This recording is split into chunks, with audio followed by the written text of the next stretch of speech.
You should just rent a cheap apartment and live there.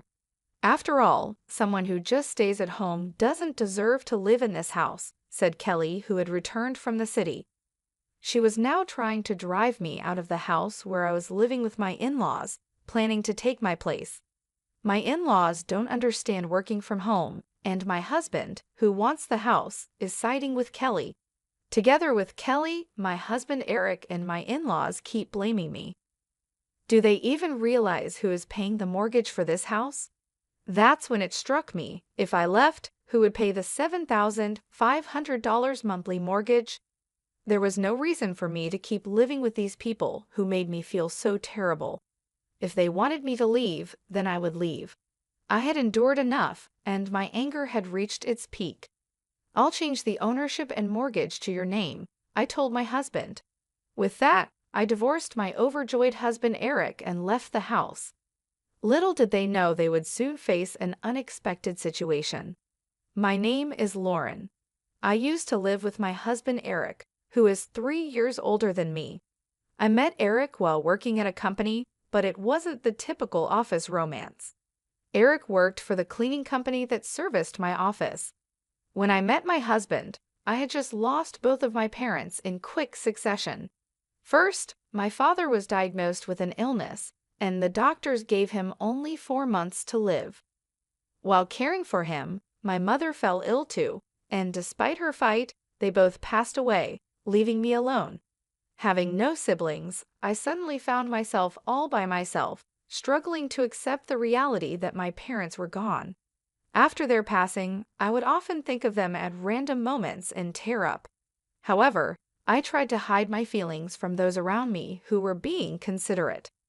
I forced myself to smile all the time while at work. The first time my husband Eric spoke to me, I was trying not to let anyone notice as tears welled up in my eyes. I stood in the hallway during a break, staring blankly out the window, lost in thoughts of my parents. I had seen Eric at work before, and we had exchanged nods, but we had never spoken, and I didn't even know his name yet. Eric approached me as I looked out the window and asked, "Are you okay? You seem a bit down." In response to Eric's gentle inquiry, I found myself talking about my parents.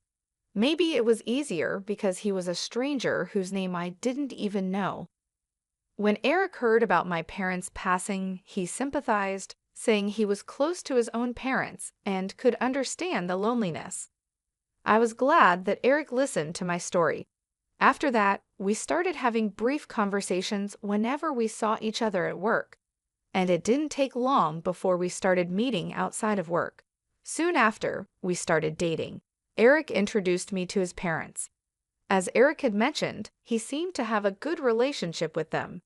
His parents, aware of my loss, were considerate and invited me to visit them anytime.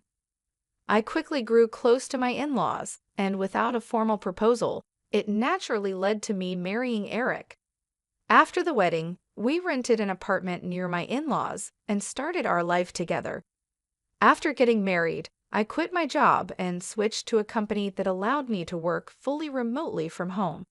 I did this considering the possibility of having children with Eric in the future. I told Eric about my career change, but it seems he didn't quite understand it. For now, he just knows that I work from home using my computer. Since my salary didn't change after switching jobs, I decided to take care of the living expenses.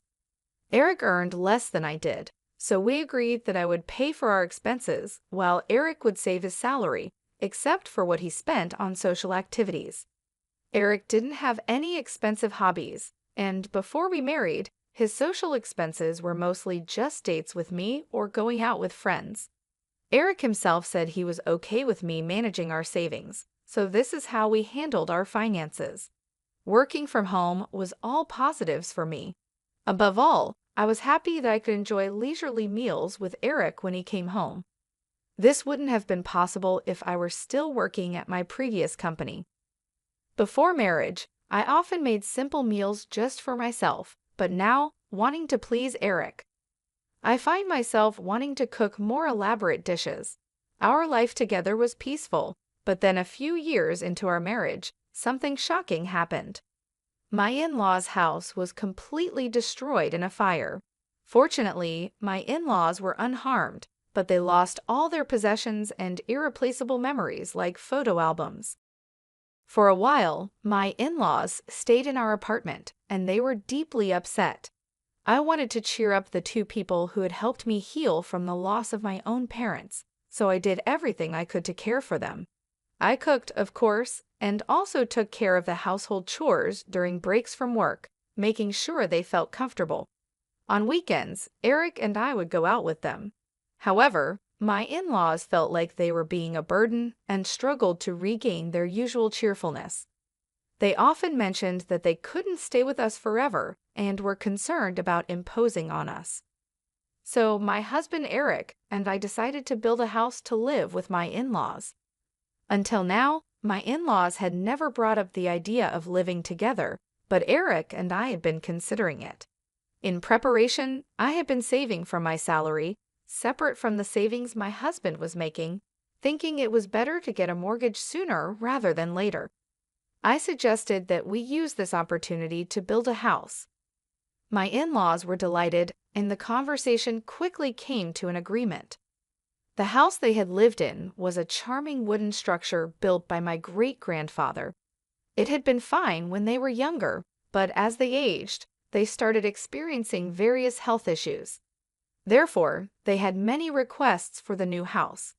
Eric, too, wanted to add various features, thinking that if we were going to build it, we might as well do it right.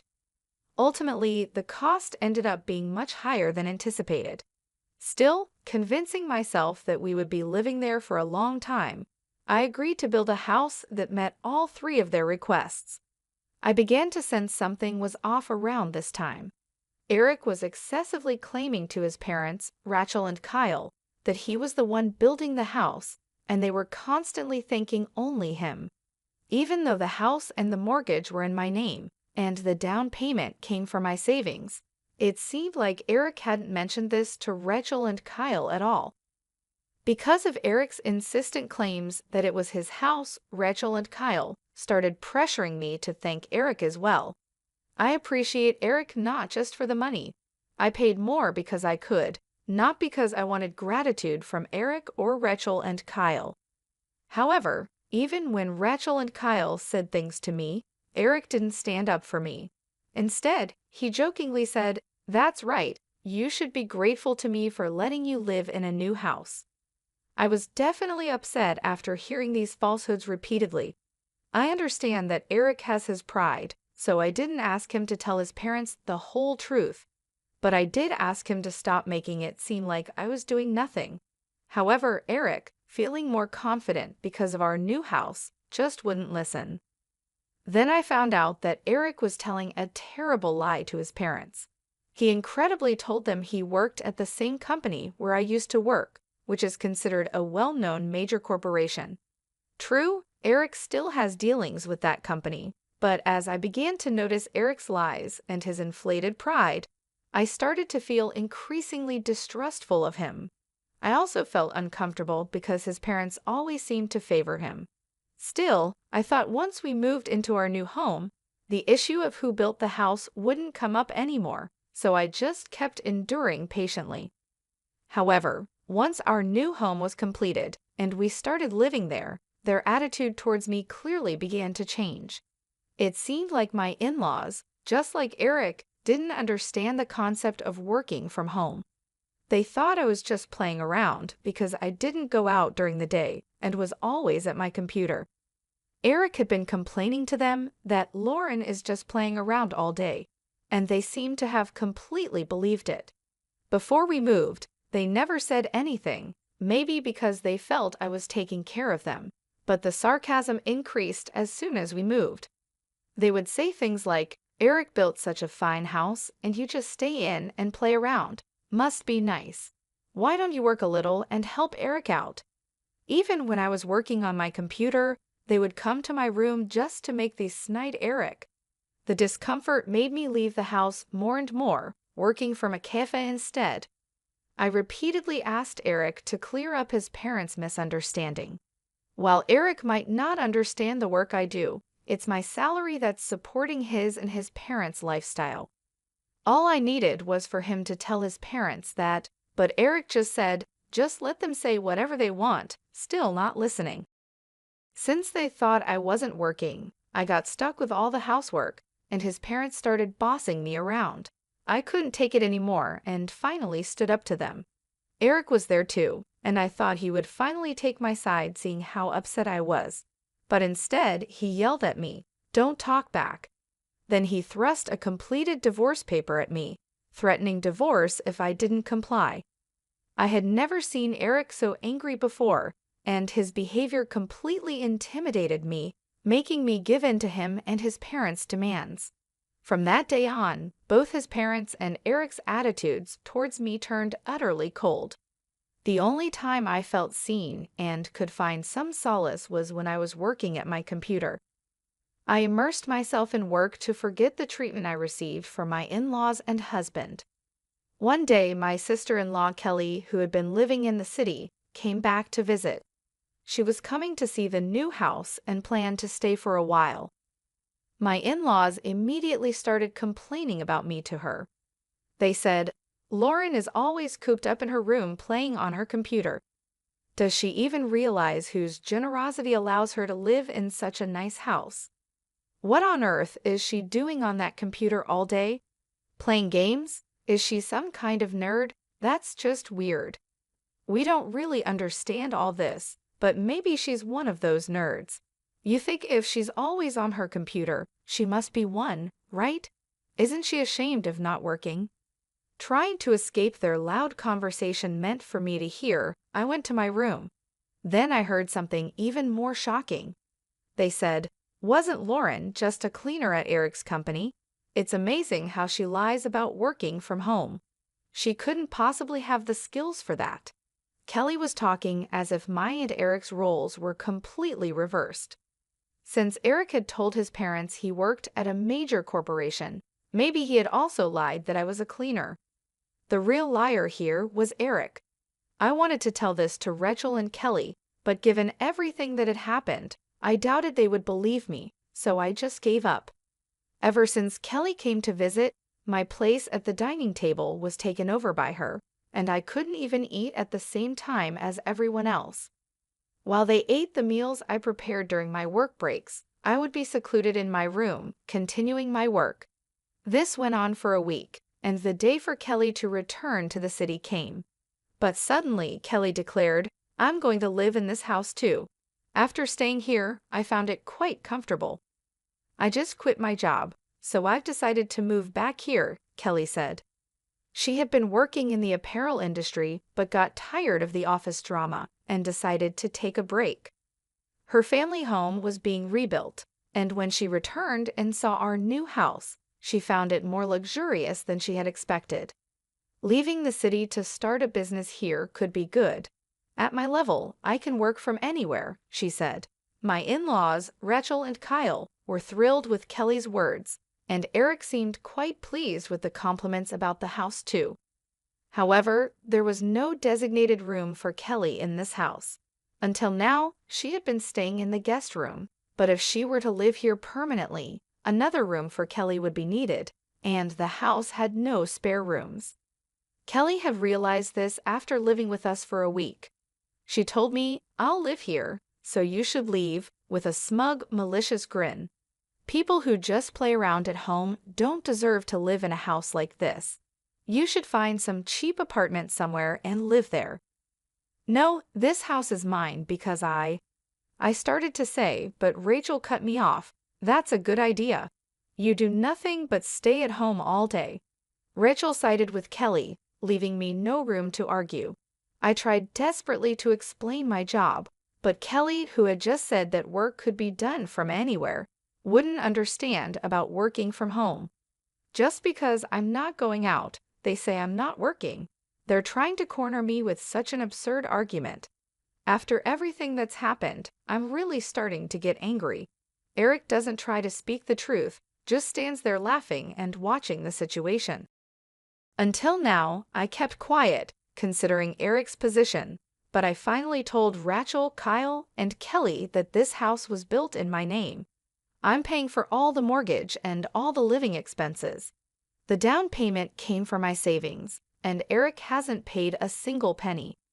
Seeing me speak up to this extent, Eric was clearly panicked. However, the only things that came out of his mouth were words to berate me and self-serving statements to hide the truth. He shouted at me, calling me noisy, telling me to shut up, and calling me a liar.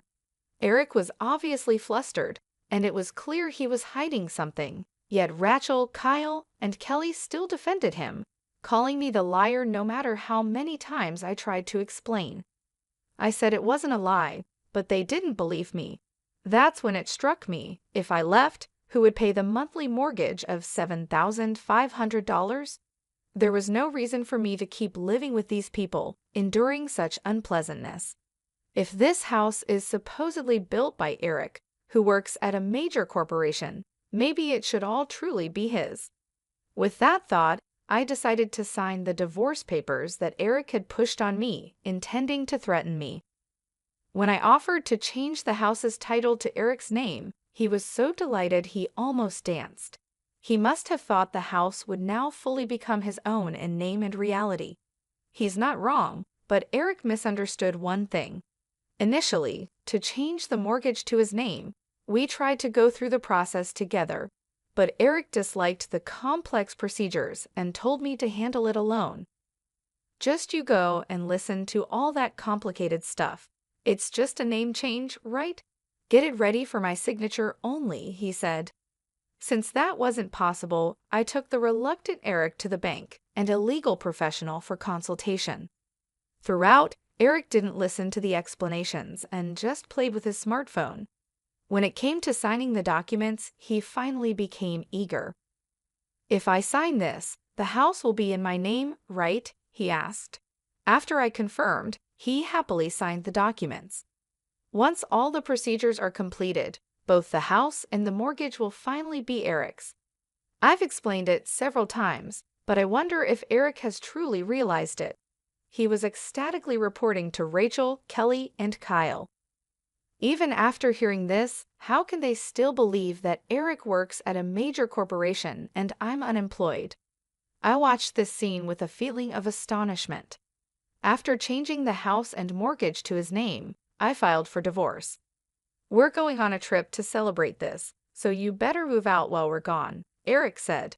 Waiting for the procedures to finalize, Eric took Rachel, Kelly, and Kyle on a ridiculous divorce celebration trip. They were apparently going abroad and wouldn't be back for about 15 days. During that time, I sold all the furniture and appliances I had brought into the house and packed my belongings into the car, ready to leave while handling various procedures in parallel.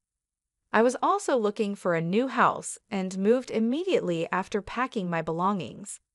The place I chose for my fresh start is the top floor of a high-rise condo. It was a stroke of luck that this condo worth about $8 million was available. However, given the timing, I thought it must have become available just for me, and I decided to boldly purchase it. For the past few years living with Rachel, Kyle, and Eric had been stressful, so I was thrilled about my new life ahead. In fact, I had an inheritance left by my deceased parents. I had been investing using that inheritance even before marrying Eric. Initially intended as just a way to earn some pocket money, these investments turned out to be a huge success, and now my assets amount to several $1,000,000. I had planned to use that money for a relaxed early retirement with Eric in the future. I had kept this asset a secret, intending to surprise Eric, but now I'm truly glad I never mentioned it. If I had told them, Rachel, Kyle, and Kelly might have joined forces to take my assets. Living with that family, I painfully learned just how careless they are with money. The house I lived in with Eric and his parents was decorated mainly based on their preferences, so it wasn't to my taste.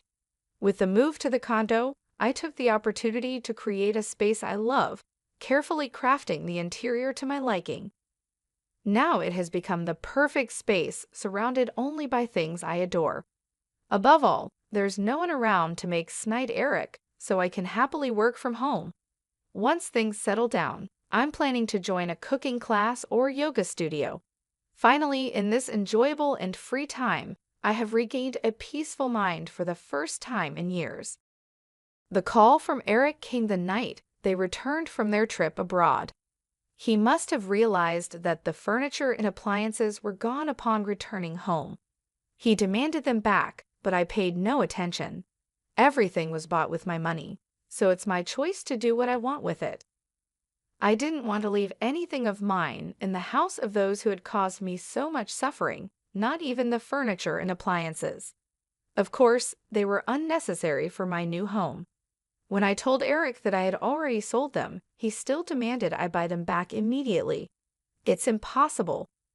You, working at a major corporation, should just buy new ones, I retorted and then hung up the phone. That day, Eric called several times, but I ignored all of his calls. Months had passed since Eric and his family returned from their overseas trip. I had completely forgotten about my previous life and was having a great time getting along well with my neighbors. That day, I was returning from a cooking class I attended, invited by a friend who lived on the floor below. Suddenly, I received a call from Eric. Although I was suspicious, I answered, thinking there might be an issue with paperwork that needed attention. As soon as I answered, Eric shouted in a loud voice, "What is this all about?" It was just like the day they returned from their overseas trip. Wondering if there was anything else besides the furniture and appliances that could have angered my husband, I decided to listen closely. It turns out he had finally noticed the amount of the loan repayments when he opened a letter that had arrived at the house. He saw that the loan repayment amount was listed as $7,500 per month, which is why he called in a panic. "Wasn't the loan already paid off?" he exclaimed. "Of course not. The bank explained everything clearly, didn't they?" I replied. "That's impossible. I never heard about it." "With the fire insurance in your savings, why didn't you pay off the mortgage?" he shouted. "No way, that's impossible. Do you even realize how much that house was worth?" I responded. Shockingly, it seems Eric believed the mortgage was already paid off despite the bank's detailed explanation, which he had nodded to. He was apparently under a different impression. I was sitting right next to him, watching and listening, so I remember it well. Even if Eric wasn't paying attention, he had already signed the mortgage transfer, so it was too late now. Eric kept trying to find a way out of the mortgage payments, but there was nothing I could do about it. Eventually, he seemed to realize that he had no choice but to repay the loan and fell silent, seemingly frustrated. "I thought you'd be struggling to find a place to live," Eric said, clearly under the impression that I was in a dire situation. The reason Eric could freely spend his salary until now was because I was the one covering our living expenses. Even after our divorce, I have no trouble living on my own. It's too late for him to realize that he was relying on me for everything. I wondered what kind of life my pretentious ex-husband Eric had been leading these past few months with his parents, Rachel and Kyle. Most likely, they were living luxuriously, doing whatever Kelly suggested, and then he realized there was a mortgage to be paid. I wonder what Eric is going to do now, I thought, as if it were someone else's problem, since we're practically strangers now. I didn't care at all about how much trouble my ex-husband and his parents, Rachel and Kyle, were in. Seeing him so frustrated, I decided to tell him the truth. Too bad, I moved into a luxury condo with the money I made from a successful investment. While he was speechless, I hung up the phone. There were no calls from him after that, so I thought he had managed somehow. But then, out of the blue, he called again. When I answered, wondering what it was about this time, it turned out their house had been seized, and he was in a panic. In the background, I could hear the desperate voices of his parents, Rachel and Kyle, and his sister, Kelly. "What should I do? Help me, Lauren," my ex-husband pleaded desperately. A person claiming to be an enforcement officer was visiting their house, and I could hear Rachel, Kyle, and Kelly addressing the officer in the background. According to this officer, the house was about to be put up for auction, with details like the auction date and bidding period to be decided once the auctioneer was determined. After the ownership transferred, my ex-husband and his family would be evicted from the house. I thought they must have received warning letters leading up to this, but when I asked my ex-husband, he sounded confused and said they hadn't arrived. However, that couldn't be right, and after persistent questioning, he finally admitted in a small voice, maybe they did arrive. It turned out he had intentionally ignored the letters, realizing they were about loan repayments. The envelopes were already open before I saw them. I thought someone was taking care of the payments. Probably Rachel, Kyle, and Kelly thought the same as my ex-husband. Eventually, a demand for the lump sum repayment of the loan arrived, and it seems my ex-husband and his family were aware of it, but continued to ignore it, thinking someone else would pay it. And so the house was finally seized. Can't you do something now, like pay it off? You could pull everyone's savings together. There's got to be a way, he begged. I couldn't hide my frustration at my ex-husband's helpless tone. When I suggested they pool their savings to pay off the loan, all he could say was, "It's impossible." Apparently, Rachel and Kyle had squandered their savings on an extravagant overseas trip and were planning to rely on their son, who they thought worked at a big company, for their future. It was all just their assumption. Kelly, his sister, who claimed she quit her job to come back home, was actually fired for embezzling company funds. She talked as if she had been hugely successful in the city, but in reality, she was just a modestly paid accountant in a small to mid-sized company. She got hooked on visiting nightclubs and gradually embezzled money from her company to splurge on them. Even though she had returned home, relying on her parents, Rachel and Kyle, she had the nerve to make grand claims. As for my ex-husband, after our divorce, he pretended to be working at a large corporation and started dipping into his savings to cover living expenses. Rachel, Kyle, and Kelly lived lavishly, and the money he had saved while we were married was completely gone. Then came the demand for the lump sum repayment of the loan. As their financial situations came to light, it seemed like the focus shifted from the court case to blaming each other. In the midst of this, my ex-husband started clinging to me. "Please, Lauren, you're living in that high-rise luxury condo now, right? Let's all live together there again." I refused. "We're divorced now, and as far as I'm concerned, we're strangers."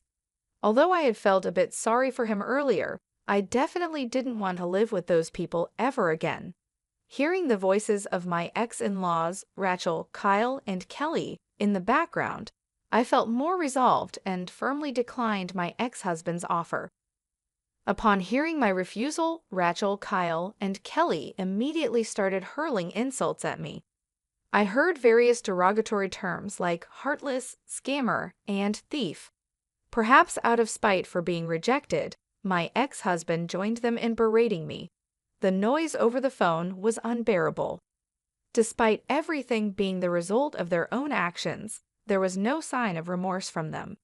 Eventually, all four of them started blaming each other, leaving me out of it and arguing among themselves.